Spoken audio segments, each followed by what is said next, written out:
देश में महिलाओं को जागृत करने का काम किया। आज जो है महिला दिवस आपने मनाया, क्या कहना चाहेंगे इसको लेकर? आज भारतीय समाज निर्माण संघ ये जो अंतर्राष्ट्रीय महिला दिवस मना रहा है, चूँकि भारत सरकार तो महिला दिवस किसी तरह का मनाना नहीं चाहती, चूँकि जो महिला को अबला तक कहा, अबला करते वो बलशाली नहीं है, उसे अकल नहीं है, ये सारे का सारा सिस्टम है। इसका जो स्रोत जो है वो यहाँ के धर्मशास्त्र हैं, जहाँ औरत को कहा गया है ढोल गवार शूद्र पशु नारी ये सब ताड़न के अधिकारी। चूँकि जब व्यवस्था जो है, सिस्टम जो है, इनको ये गाली दे रहा है कि इनकी ताड़ना करनी चाहिए, इनको पीटना चाहिए, तो पूरे भारत के अंदर आज तक महिलाओं को किसी भी फील्ड के अंदर, किसी भी क्षेत्र में मौका नहीं दिया। कि भारत के इतिहास के अंदर पहली बार ज्योतिराव फूले और सावित्रीबाई फूले इसकी शुरुआत करते हैं।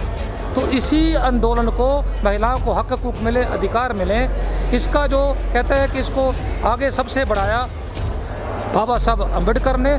जब वो पार्लियामेंट के अंदर नेहरू जी ने बोला कि हिंदू कोड बिल आपने तैयार किया है, तो चिंता मत करिए, जब ये पार्लियामेंट में पेश होगा औरतों को हक हकूक मिलने वाले हैं।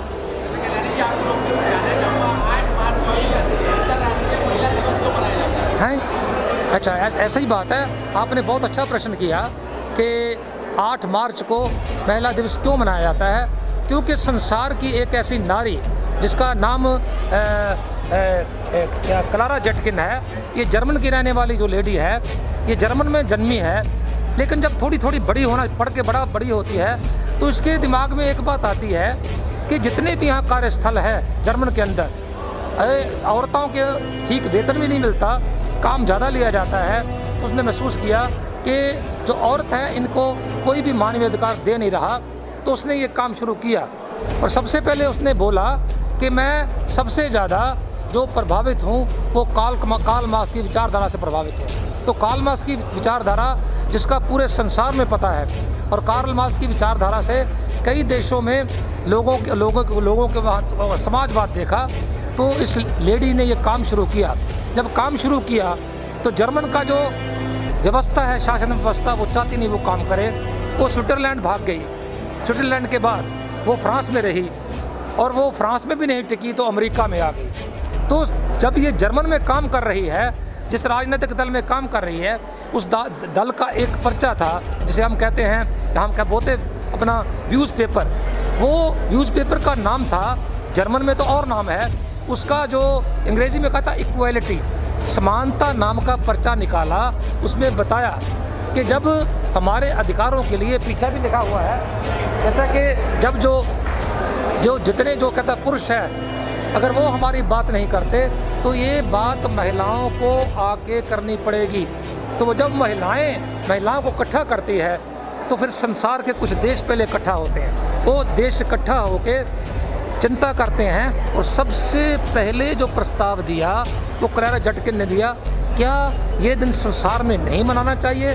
तो पूरे के पूरे जितने मुल्क बैठे थे, जितने देश की महिलाएं बैठी थी, उन्होंने कहा यस, ये जो अंतर्राष्ट्रीय महिला दिवस है पूरे संसार में मनाना चाहिए। और आज ये जो अंतर्राष्ट्रीय महिला दिवस, आज हम यहाँ भारतीय समाज निर्माण संघ से केवल मना नहीं रहे, हमने ये एक निर्णय लिया है, आज हमने महिला मोर्चा खड़ा कर दिया। हमने 100 परिवारों में गए, 100 परिवारों की महिलाओं के साथ भी बात किया, उनके बच्चे जो हाईली क्वालिफाइड हैं उनके साथ बात किया, और हमें पता चल गया कि ये सिस्टम जो है अकेले शिक्षित होने का नहीं है। अगर महिला को प्रशिक्षित ना किया, महिला को दीक्षित ना किया, उसको समझाया ना गया कि आपकी संस्कृति ब्राह्मणवाद नहीं है, ये संस्कृति ये मुर्दों को ज़िंदा नहीं कर सकती, ये ज़िंदा लोगों को मुर्दा करने वाली है। और बाबा साहब अम्बेडकर की विचारधारा मुर्दों को ज़िंदा करती है। और मैं देखता हूँ कि महिलाओं के अंदर परिवर्तन आ रहा है। और आज विशेष बात है, इस पंडाल के अंदर 70% महिलाएं बैठी ही नहीं थी, उन्होंने बड़े ध्यान से सुना। और जब हमने शुरुआत किया तो महिलाएं एकदम उत्सुक हो गई, हम भी बोलेंगे। तो आप देख रहे हैं लड़कियां बोली है, 8-10 लड़कियां बोली हैं। हम सोच रहे थे ये महिला का कार्यक्रम कैसे चलेगा, पर पता चला कि हम महिलाओं के बीच में जा रहे हैं। अगर जाएंगे तो भारत की जो आधी जनसंख्या है, ये उनका आंदोलन हर हालत में बनने वाला है। जिस तरीके से देखा गया है, भारतीय समाज निर्माण संघ जो है, इस समाज के उत्थान के लिए कार्य कर रहा है। ये भी साबित कर दिया कि महिलाओं को आगे बढ़ाने का काम। तो क्या आप इस ब्राह्मणवाद से, इस मनवाद से, इस पूंजीवाद से इस देश की महिलाओं को मुक्त करा पाएंगे? ऐसा है कि जो हताश, ये प्रश्न आपका बहुत बढ़िया हो पाएगा। चक्कर है कि जब बाबा साहब अम्बेडकर बोला करते थे अपनी बस्तियों में, कौन सी बस्ती में, महारों की टूटी फूटी बस्ती, जाओ अपने घर की दीवारों पे लिख लो कि आपने शासनकर्ता जमात बनना है। तो बाबा साहब को लोग कहने लगे, कौन से लोग थे बेचारे जिनके पास, कहता बाबा साहब हमारे पास कोई घर ही नहीं है, आप बोल रहे हो कि जाओ अपनी, कहता मैं कह रहा हूँ अपनी इन दीवारों पे लिख लो कि आपने शासनकर्ता जमात बनना है। सपना लगता था। ये बाबा साहब ने सपना संविधान लिख के स्वीकार किया। हमारे राष्ट्रपति बने, 2 राष्ट्रपति बने, हमारे मंत्री बने, संतरी बने। आज भी हमारे देश का राष्ट्रपति है, चाहे वो आरएसएस का व्यक्ति है। वो मजबूरी में आरएसएस को, उसको देश का राष्ट्रपति बनाना पड़ा। पता चलता है कि अगर आप जिंदा रह के जाग के सपने लो, सो के सपने जो लिए जाते हैं वो हो सकता है पूरे ना हो, जो जाग के सपने लिए जाते हैं। क्योंकि जाग के सपना जब लिया जाता है तो हमें पता है कि हमने मकसद तय किया है, ये काम करना है। लेकिन कम से कम हम इस दीवार को चोट देंगे, दीवार के अंदर दरार जोड़ देंगे, और दरार देंगे तो हमारे आने वाली नस्ल उस दरार को तोड़ के ये सपना पूरा करेंगे। आज़ाद को 14 साल होने के लिए जा रहे हैं, लेकिन आज भी हमारा समाज मनुवाद की वंशताल में गिरा पड़ा, और आप जैसे लोग समझाने की कोशिश कर रहे हैं, लेकिन आपकी बातें नहीं मान रही। नहीं, ये बहुत अच्छा आपने ये प्रश्न किया है कि आपको ऐसा लग रहा है, लेकिन चूंकि जो दुश्मन है, जो व्यवस्था है, जैसे ब्राह्मणवादी व्यवस्था बोल रहे हैं, उनके पास आज ही नहीं, जब वो शासक भी नहीं थे फिर भी वो शासक जातियाँ थी, वो लगातार आंदोलन। अब वो ये जो ब्राह्मणवाद का प्रचार है, ब्राह्मणवाद की संस्कृति है, उसका जिंदा करने के लिए वो जान की बाजी लगा रहे हैं। ये लाखों मंदिर वो किसी योजनाबद्ध ढंग से बना रहे हैं, फिर भी हम उसका मुकाबला कर रहे हैं। ऐसा वक्त था कि मंदिरों के अंदर लोग चाहते थे कि बाबा साहब अम्बेडकर का नाम नहीं आना चाहिए। आज मंदिरों की हालत ये है, मंदिरों के अंदर आज बुद्धा की जयंती मना रहे हैं, बाबा साहब अम्बेडकर की जयंती मना रहे हैं। प्रमाणित होता है कि विचारधारा जब थोड़ी थोड़ी भी प्रवेश करती है तो लोग सामने आ जाते हैं। अब महिलाएं भी मैदान में आ रही हैं। ऐसा की बात कर रहे हैं कि अभी जल्दी में एक लेटर एंट्री वाला जो सिलसिला लेके आए हैं, इससे अपने समाज को बहुत बड़ा नुकसान है कि जो यूपीएससी एसएससी द्वारा जो अफसर बना करते थे, अब डायरेक्टली अफसर बना रहे हैं। अच्छा चक्कर ये है जो आपने ये प्रश्न किया, अरे भैया मतलब इस पर सोचने का भी ज़रूरत नहीं है। अगर हमारे पढ़े लिखे लोगों को सोचना होगा कि आरएसएस जो है, जो बीजेपी है, अरे उनका एजेंडा है, वो खुल के बोलते हैं कि हम यहाँ हिंदू राष्ट्र बनाना चाहते हैं। कभी आपने सुना कि मोदी ने कभी गोलवलकर की प्रशंसा की हो? गोलवलकर कहता है कि हमारे आदर्श जो हैं हिटलर हैं, हमारे आदर्श जो हैं मुसोलिनी है। वो क्या कह रहे हैं? वो कहते हैं कि जो पटेल हैं, सरदार पटेल हमारे गुरु हैं, वो कभी उनको को मैदान में आके बोलो, प्रशंसा करो जरा गोलवलकर की, हेडगवार की, तो पता चलेगा। वो उनके बारे में कुछ नहीं बोलते, पर जानते हैं हम हेडगवार का एजेंडा, हम गोलवलकर का एजेंडा लाएंगे, हिंदू राष्ट्र लाएंगे।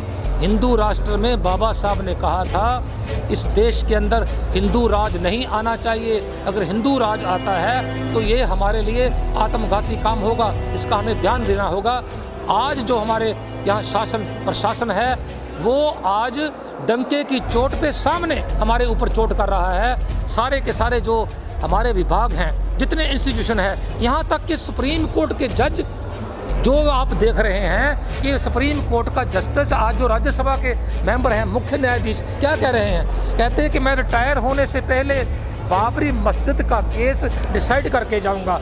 आप अंदाज कर सकते हो कि लोग सोचते हैं कि हमें न्याय नहीं मिला अपना विधायिका से, हमें न्याय नहीं मिला कार्यपालिका से। चलो न्यायपालिका में कुछ मिलेगा, लेकिन न्यायपालिका क्या कर रही हैं? वो डंके की चोट पे वो डरते नहीं है जज, वो कह रहे हैं कि हम ब्राह्मणी शासन ही यहाँ लाएंगे। इस पर हमें पढ़े लिखे बुद्धिजीवियों को सोचना होगा कि ये अगर हिंदू राष्ट्र का निर्माण होता है तो ये हमारे बहुत अच्छी बात नहीं है। अमेरिका की एक संस्था है, हाँ जी, ऐसी बात नहीं है। ये नहीं हम कह सकते लोकतंत्र नहीं बचा। उनका प्रयास है कि हम लोकतंत्र को ख़त्म करें, लेकिन वो जानते हैं कि लोकतंत्र को ख़त्म करना इतना आसान नहीं है। उनका प्रयास बिल्कुल दुरुस्त है, वो कर रहे हैं प्रयास, लेकिन याद रखिए लोग चाहे कम हैं, याद रखिए कभी आंदोलन भीड़ नहीं करती, आंदोलन मतलब जो बुद्धिजीवी लोग कराते हैं। अकेले बाबा साहब अम्बेडकर आंदोलन कर रहे हैं, अकेले काशीराम जो हैं वो जब अपना यहाँ आते हैं तो एकदम वो एक स्टेट के अंदर राजसत्ता ले लेते हैं। इसका अर्थ है कि बुद्धिजीवी लोग ही ऐसा काम कर सकते हैं, जिनकी बुद्धि जिंदा होती है। लोकतंत्र याद रखिए वो समाप्त करने का डट के प्रयास कर रहे हैं, लेकिन लोकतंत्र ये हम जो विचारधारा वाले लोग हैं इस लोकतंत्र को ख़त्म नहीं होने देंगे।